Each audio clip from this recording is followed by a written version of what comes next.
Okay, so get this right. RoleCatcher shared this story, and it's about a costume attendant. They totally saved the day, like during a live musical. Oh, backstage saves are the best. What happened? All right, so picture this. It's the final act. Tensions are high, you know how it is. And the lead actress, she's about to have her big solo number. And then, boom, wardrobe malfunction.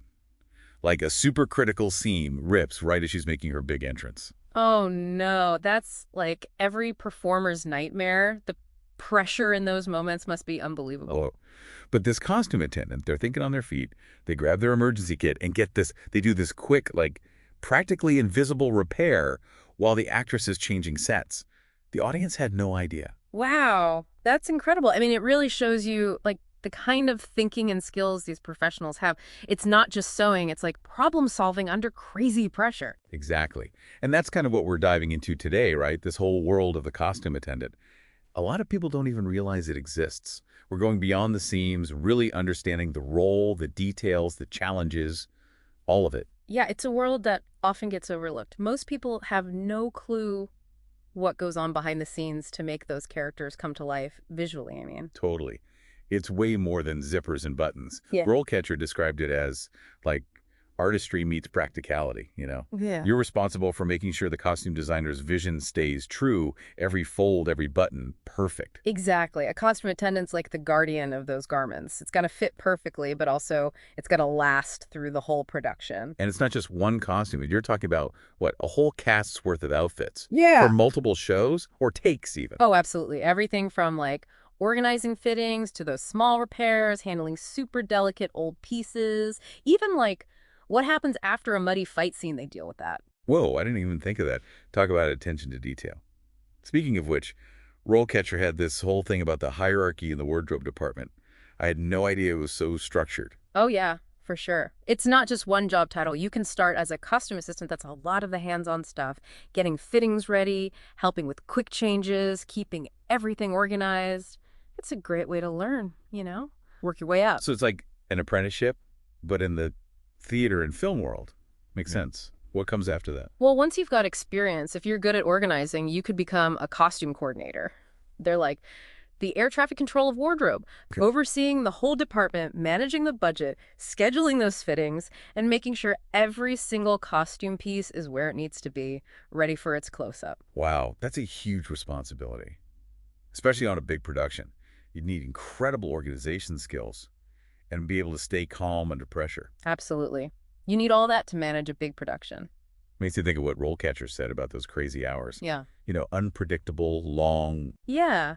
A costume coordinator, they're probably there the whole time, from beginning to end. Right, like through the entire production. Totally. First one's in, last one's out, especially if something happens last minute.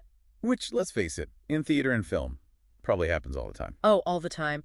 Like, remember that ripped seam story?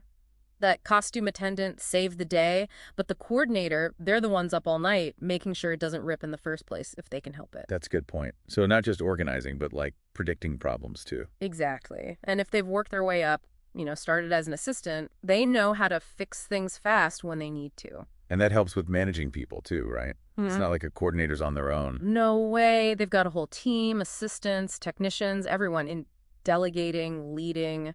That's a big part of the job too. So as you get further along in this career, it's not just the technical stuff, but how to lead a team too. You got it. And if you're really into design, you can even become an assistant costume designer.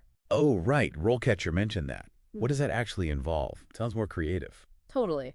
That's where you work directly with the costume designer, figuring out the whole look of the production. You might be doing historical research or finding the right fabrics, even making those digital mock-ups RoleCatcher talked about. Speaking of, that whole digital thing is fascinating. Like, how's technology changing the game for costume attendants these days? CAD software, right? That's Yeah. becoming a big deal. Absolutely. CAD, or computer-aided design, is huge. It's totally changing how costumes are designed. Imagine sketching right into the program and then boom, you see it in 3D. All the textures, the details, everything. No more sketches on paper.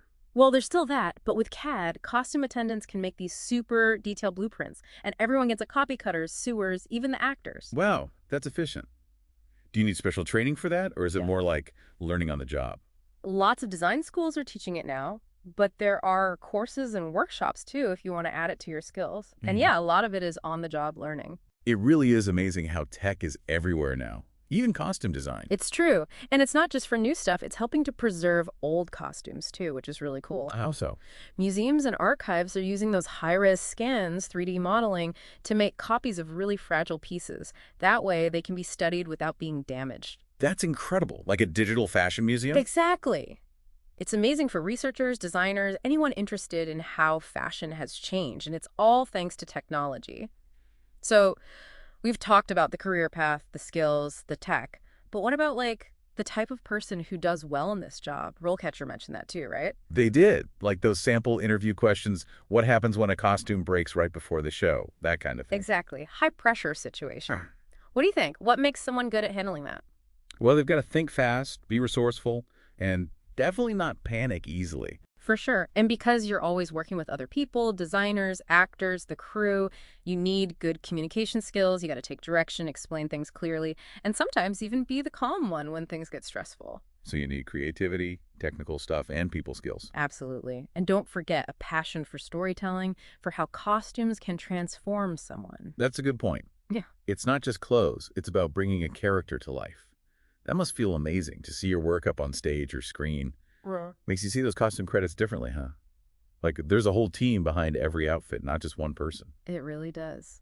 And yeah, like RoleCatcher was saying, there's so much variety in this career. One day it's a period drama, all silks and corsets. The next it's like a sci-fi film with crazy costumes. That's what I think is so cool. Imagine the research for those historical pieces, right? Right. They're practically historians themselves. Totally. You got to know those different fashion eras, inside and out, how things were made, the materials, all of it. And then you switch gears, and it's sci-fi, inventing new fabrics, new looks. What a creative challenge. And thinking about, like, that career ladder we talked about, wouldn't that historical knowledge be even more important as you move up, like, to assistant costume designer? Absolutely. The further you go, the more you use those specialist skills, historical accuracy, cutting-edge design, whatever it is. Yeah. And of course, at that level, there's the budget to think about too. Right. Costumes can be a huge expense, especially for period pieces or fantasy. Exactly. So attention to detail is key, both creatively and with the money. Sounds like a job where you're always learning something new. Definitely. And while RoleCatcher talks about the long hours, the competition, they also say there's a lot of flexibility, which is cool. Yeah, it's not your typical 9 to 5, is it? Nope. Things run on their own schedule, so it's demanding, but it works for some people. I can see that, especially if you like that kind of energy. And let's not forget the work environment. Imagine you're surrounded by costumes, fabrics, maybe a prop or two. It's pretty inspiring, if you ask me. Talk about an office with personality. We've covered a lot in this deep dive, haven't we?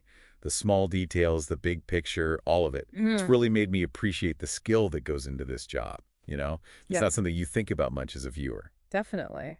It's been great exploring it with you. So next time you're watching something and you're like, wow, those costumes are amazing, take a second to think about the costume attendants working hard behind the scenes. Totally. The unsung heroes. Now, here's something for you to think about, listener. Let's say you're the costume attendant. What kind of production calls to you? Historical drama? All that research. A gritty, realistic story. Or something totally out there, sci-fi, fantasy, where anything goes. Right. What challenges excite you most? Keep those ideas brewing, and until next time, happy diving.